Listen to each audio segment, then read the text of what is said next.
Hello. We are gonna try something a little different. Like we talked about in class this morning, I am going to record a little bit of some notes and things for you guys right now in a video so that you can pause me if you want to stop and copy something down into your version of these notes, or if you need to hear something again because you're not quite sure what I said. This is hopefully going to be the perfect format for us. And then in the live streams, we can review previous day's work, go over answer keys and things like that. And we can maybe do videos like this for my remote learners while I teach it to my hybrid kids. So let's see what you guys think. We're going to try this video out. Today, I want to talk to you guys a little bit about polynomials. I know you guys learned a lot about polynomials over the last couple of years and what their graphs might look like, and the different end behaviors of some functions that we've been putting off for the last couple of days. I do have the first thing I want to show you is an end behavior chart. It does show you how to determine the end behaviors of some graphs. I know we've been talking about how even polynomials and even functions, both of the ends go up or both of the ends go down. Like in a quadratic function, it is a parabola where they both go up, or in an absolute value, they both go up. They rise up to the left and they rise up to the right. Or some of you have seen parabolas that are upside down, where they go down forever and ever towards infinity, and they fall to the left forever and fall to the right forever. So you can determine the end behavior of a function based on its degree and its leading coefficient.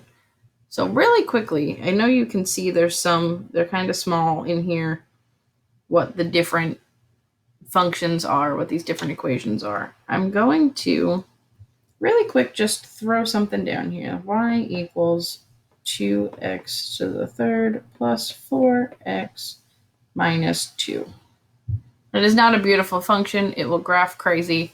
The point is we need to, in order to figure out what the end behavior of this graph is going to look right here at our first term. Our first term, when we're in standard form, remember, has the highest degree, your degree being your exponent, and your leading coefficient is the coefficient, the number in front of the variable in your first term in standard form. So we have a 2. I will make a little note of that over here if that might help. So we're going to do degree. Oh, degree, that's too small for you guys. Let's make that a little wider. Our degree, that's much better, is going to be 3. Let's move that. And our leading, I'll do L coefficient, or leading coefficient is a 2. And underneath it, I'm going to put positive. We know 3 is an odd number, and we know that the 2 in our leading coefficient, there's nothing here in the front, so it is positive. If you kind of look at this chart, you will have this chart in your notes, so look along with me at yours. That might help a little bit as we go.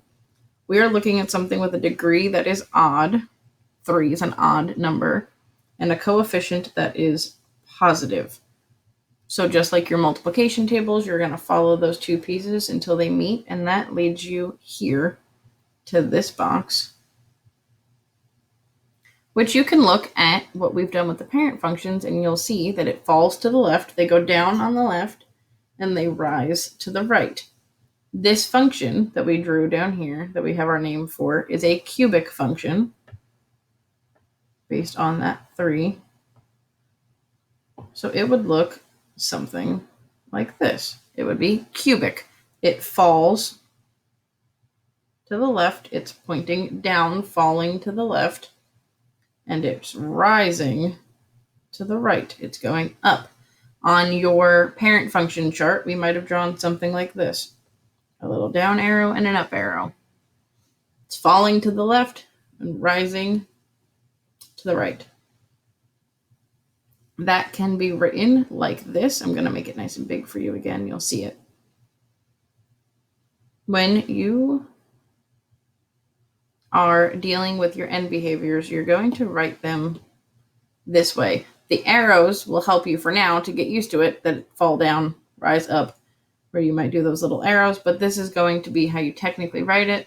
So as y, up and down, as y approaches negative infinity, as your y values are getting lower, what is happening to your x values?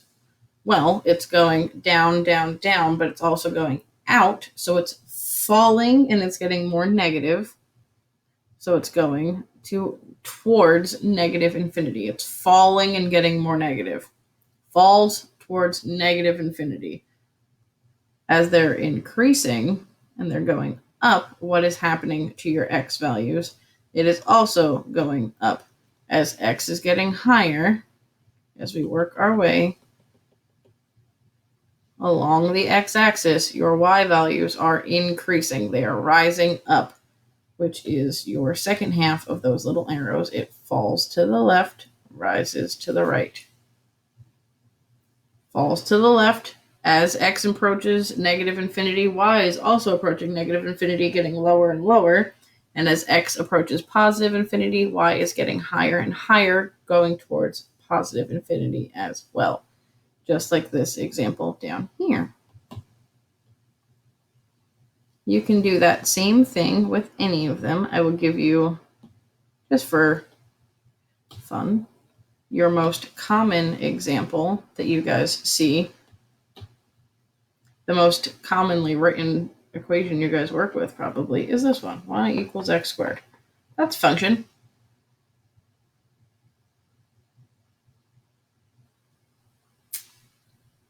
It is a positive function. The leading coefficient is positive. It's a positive 1 if we're being picky. And its degree is even, as it is 2. So positive and even are going to meet right here. Positive meets even. And it goes back to something you guys can identify very often, is that parabola shape. It is rising on both sides. So we'll talk about how you write rising on both sides. We'll make this bigger so you can see. Beautiful. As your x is getting more negative, so as x is getting more negative, rolling along the x-axis, getting more negative, your y values are going up. They're rising. As we're getting negative, they are rising. As your x values are getting more and more positive, we're walking away from the y-axis, walking away from the y-axis, walking towards infinity, the y values are going up. And they are rising. On your original sheet, that might have looked like this. Rises to the left, rises to the right. They are both up. They're both going positive forever and ever.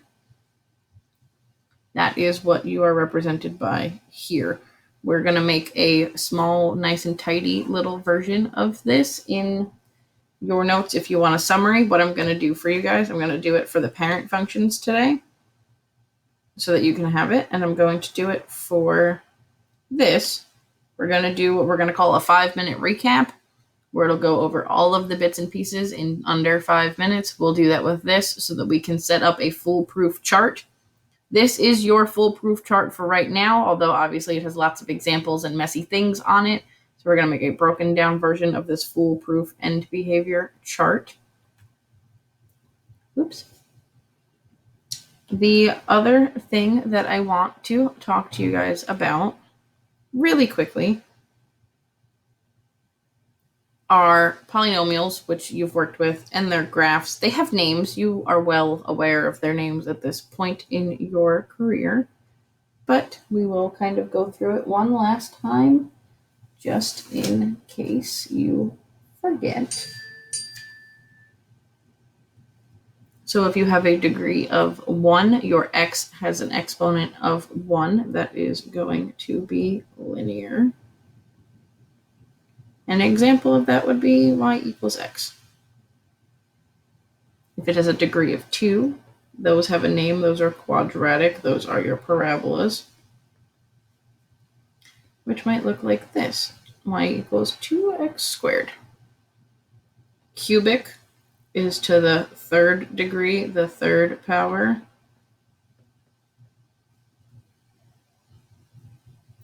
Quartic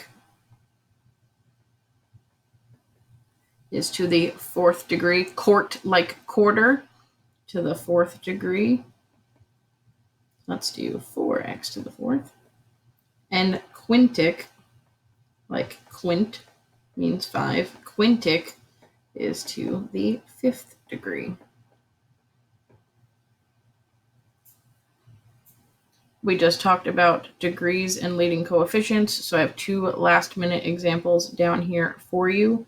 Your degree is going to be 2, and your leading coefficient is also 2, which is positive. And in your second example, your degree, your exponent of the highest exponent is a 3. It's a cubic function. And your leading coefficient is a negative 3. It is negative, so that would affect what the end behavior does. The end behaviors swap when they're negative. If they were both up before, they will both be down. If it was down to up, it will swap to up, down. Your last little thing of notes. Let me see. There we go. Hopefully you can see that a little bit better. We're going to break down these functions to their degree, their leading coefficient, and their end behaviors. We'll talk about the left behavior, and we'll talk about the right behavior. So as x approaches negative infinity, what is the y value doing? And as x approaches positive infinity, what is the y value doing? So the first one that we have is y equals x, that degree being 1. Put it in red, is odd. Your leading coefficient in this case, there's nothing showing in front of it, but it is a 1, and it is positive.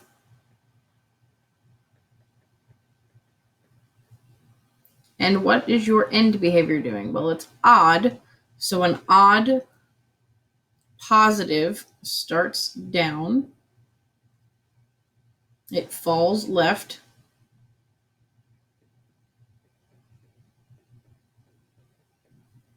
And it rises right.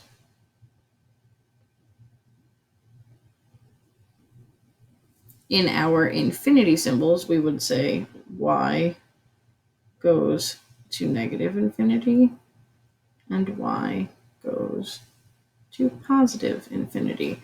Falling to negative infinity, rising to positive. I'll make that a little bigger so you can see it really quick. It is falling left to negative infinity and rising right. We'll stay at this size, might help a little bit for you guys. I'm going to go through them pretty quickly. You can pause along the way. X squared is going to be even, as the 2 is an even, and it is a positive in the front. So now we're looking at even and positive. If we refer back to our end behavior chart, that means that both end behaviors will rise. It will rise right and left.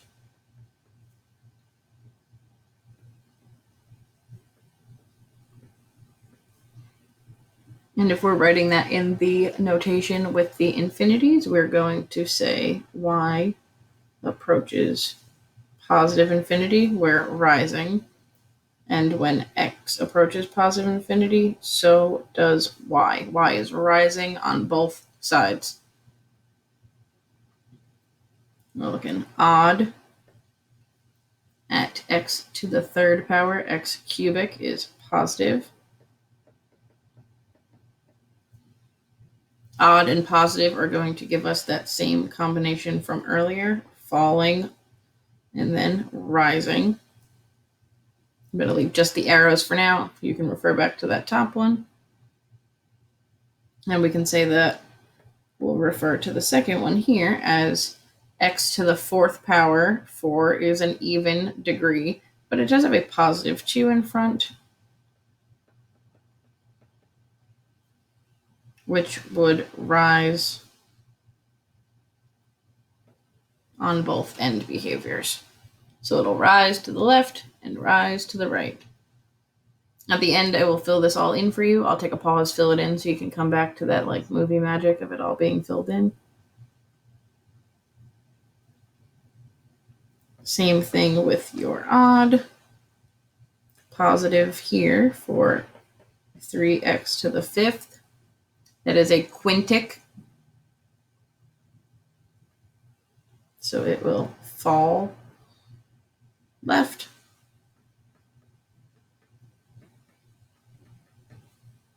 And rise right. So far we're rising right every time, so let's see if we're going to change that. Which falling left, like we said, we do y approaches negative infinity. And rising right looks like y approaches positive infinity. We got some negatives, so we are going to switch it just a little bit. Oh, let me make that bigger for you again. 3 is an odd degree. However, negative 2 puts us in a negative leading coefficient. So things are going to be slightly different. Rather than falling left and rising right, because it is negative, they are going to switch and do the opposite. We're going to rise to the right. Rise to the left.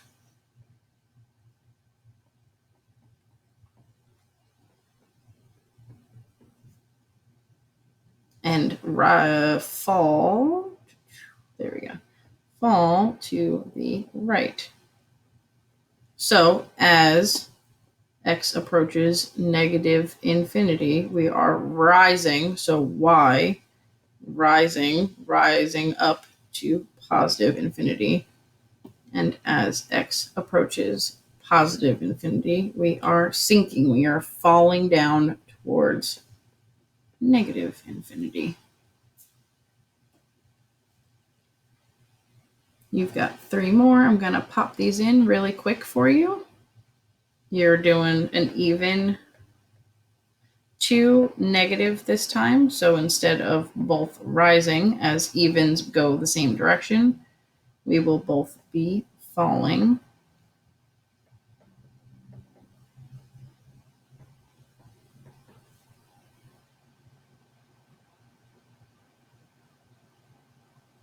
We are looking at an even negative situation, which will do the same. They will both fall. And a odd positive situation, which will fall left, rise right. And so with a little bit of hopeful movie magic, we are going to get this boy all filled in. And movie magic brings us to a nice, neatly filled out version of this chart. I'm going to take a screen cap of this chart after today and at the end of the very day, once you've gotten your notes in. Probably tomorrow, I will put up a version of this chart so that you guys can see it in all of its glory. But I will start with the first 2 columns. In case for some reason it does not get to upload, I will start with those very first 2 columns. Come on, tools, go away. There we go. So that you can pause here and copy those down. And then I will give you the other 2 columns in just a second.